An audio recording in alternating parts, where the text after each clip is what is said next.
परमात्मा की कृपा से वामदेव की बेटी ने एक बड़े सुंदर से पुत्र को जन्म दिया। वामदेव जी ने उसी पुत्र का नाम नामदेव रखा। इतना पवित्र जीवन, इतना वंदनीय जीवन, ओहो, शब्दों में जिसको बांधा नहीं जा सकता। बालक छोटे से बड़ा हुआ, नाम संस्कार हुआ।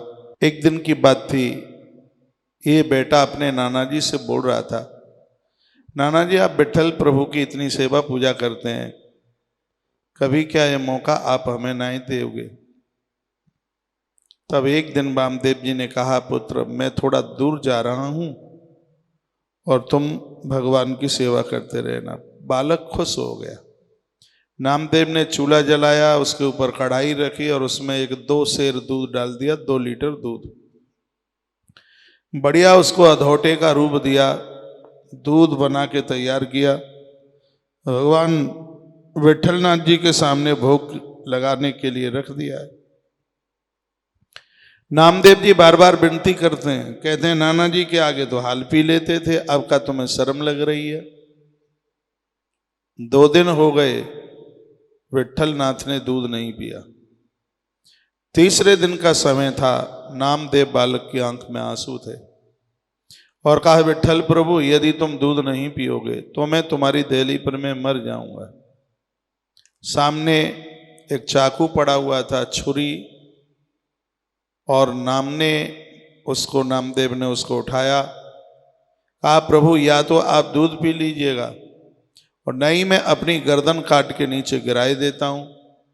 ज्यों ही चाकू को गर्दन की तरफ लेकर के यह बालक गया, उसी समय प्रतिमा में से भगवान विट्ठलनाथ प्रकट हो गए। कटोरा उठाया, दूध पिया। प्रभु दूध पी रहे थे। नामदेव बालक अति खुश है। कहा, भगवान का सिगरे ये पी जाओगे, प्रसाद के काजे में काजे बिल्कुल नहीं छोड़ोगे।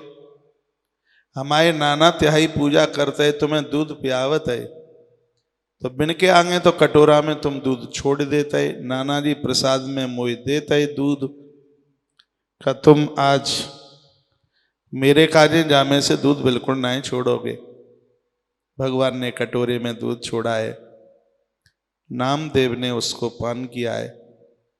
अब तो भगवान रोजाना आ जाएं, नामदेव दूध पिलावे। नामदेव को अति प्रसन्नता, अति खुशी। ये इसी कलयुग की बात है, बहुत ज़्यादा पुरानी बात नहीं है। 1400 के ईस्वी 1400 के आसपास की बात है। अभी इस घटना को 550-600 वर्ष ही हुई है। उस समय एक युग आया था और उसको संत युग के नाम से जाना गया था। उस युग में आज से 500-600 वर्ष पहले बहुत महात्मा आए थे।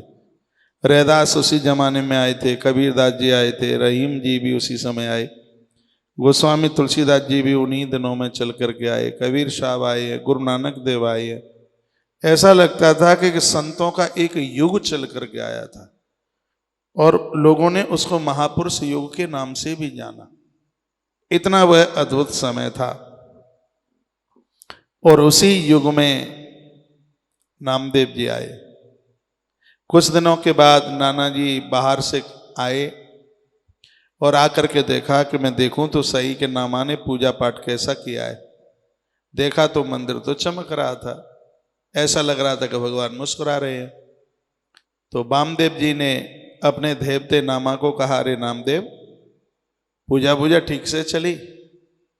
नामदेव ने कहा कि भगवान इतने चटोरे हो गए, तुम्हारे सामने तो दूध पीते पीते छोड़ देते, लेकिन जब मैं दूध पिलाता तो पूरा कटोरा ही चढ़ाने की कोशिश करते। वो तो मैं जबरदस्ती से थोड़ा सा उनसे बचा लेता। नाना जी देखो, पहले से मोटे लग रहे हैं, मैंने जिन्हें खूब दूध पिलाया है। वामदेव ने कहा, ज्यादा बातें ना बना बेटा, ये प्रतिमा है, ये तो सब खुशबू लेकर इनकी तृप्ति हो जाती है। क्या तुम्हारे विट्ठल खुशबू से तृप्त होते होंगे? हमारे तो विट्ठल कटोरा भर के पिए तब तृप्त हो गए। वामदेव ने कहा, नामा क्या ये दूध पीते हैं? अभी हम तुम्हें बताएं पियाएंगे। चूल्हा तैयार किया नामदेव ने, कढ़ाई चढ़ाई, उसमें 2 सेर दूध डाला, उसको अधोटा बनाया, भगवान के सामने रखा, घंटों निकल गए, लेकिन वो प्रकट नहीं हुए दूध पीने के लिए।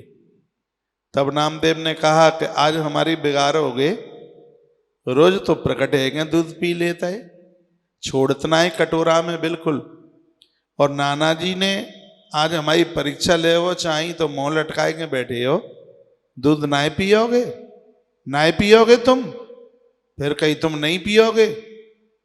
तो बाई समय पर नामा ने कहा तो चाकू तैयार रखो, अभी हम अपनी गर्दन काट लें।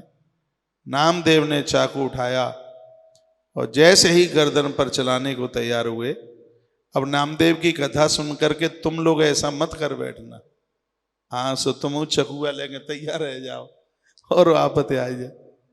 भगवान से नहीं रहा गया और भगवान प्रकट है गए नामदेव के सन्मुख। वामदेव जी ने दर्शन किए, वामदेव रो पड़े, कहा नाथ आज मैं कृतकृत हो गया, छोटे बालक के माध्यम से मुझे आपका दर्शन हुआ है, पूरा जीवन निकल गया, आप नहीं मिले, आज मैं कृतकृत हो गया, प्रभु मेरा प्रणाम आप स्वीकार करें। अब तो नामदेव को भगवान के चरणों में ऐसी लौ लग गई, आरती करते हैं, घंटा बजाते हैं, खेलते खेलते दौड़ करके आ जाते हैं। खेलत खिलौना, इनको बचपन में नामदेव जी को खिलौने से खेलने की बड़ी आदत थी, भक्तमाल में लिखा है, खेलत खिलौना प्रीत रीत सब सेवा ही की, पट पहिरावही पुण्य भोग को लगावही, घंटा लई बजाई नी के ध्यान मन लावे, त्यों त्यों अति सुख पावे, नैन नीर भरे आवई। जब घंटा नामदेव बजाते हैं भगवान की आंख में आंसू आ जाते हैं, नामदेव आरती उतारते हैं भगवान की आंखें भर आती हैं।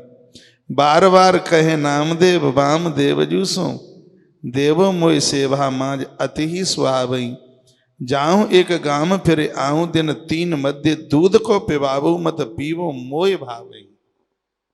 हाँ, तो जो कह करके गए थे वो तो एक औपचारिकता के लिए भोग लगाते थे, कि नामदेव का भोग भगवान ने स्वयं प्रकट हो करके, पियो सुख दियो जब नेक राख लियो, मैं तो जियो सुन बातें कहूं, प्याय कौन साखिए, धरियो पे न पिए अरियो, प्याय सुख पायो नाना, या में लई दिखायो भक्त बस रस चाखिए। नाना के हाथन ते तो कबू दूध पियो ना है, लेकिन देवते नामदेव के हाथ से मेरे भगवान ने कटोरा भर भर के दूध पियो। यदि हृदय साफ है, निर्मल है, तो परमात्मा पहले भी भोग लगाते थे, आज भी लगा रहे हैं और भविष्य में भी लगाते रहेंगे। ऐसा ये जो नामदेव जी का जो चरित्र है, सागार सगुण भक्ति वाला ये चरित्र है। इस महापुरुष को, इस संत को आप पढ़ते रहिए, जिनको पढ़ने से ही भक्ति द्वितीया के चंद्रमा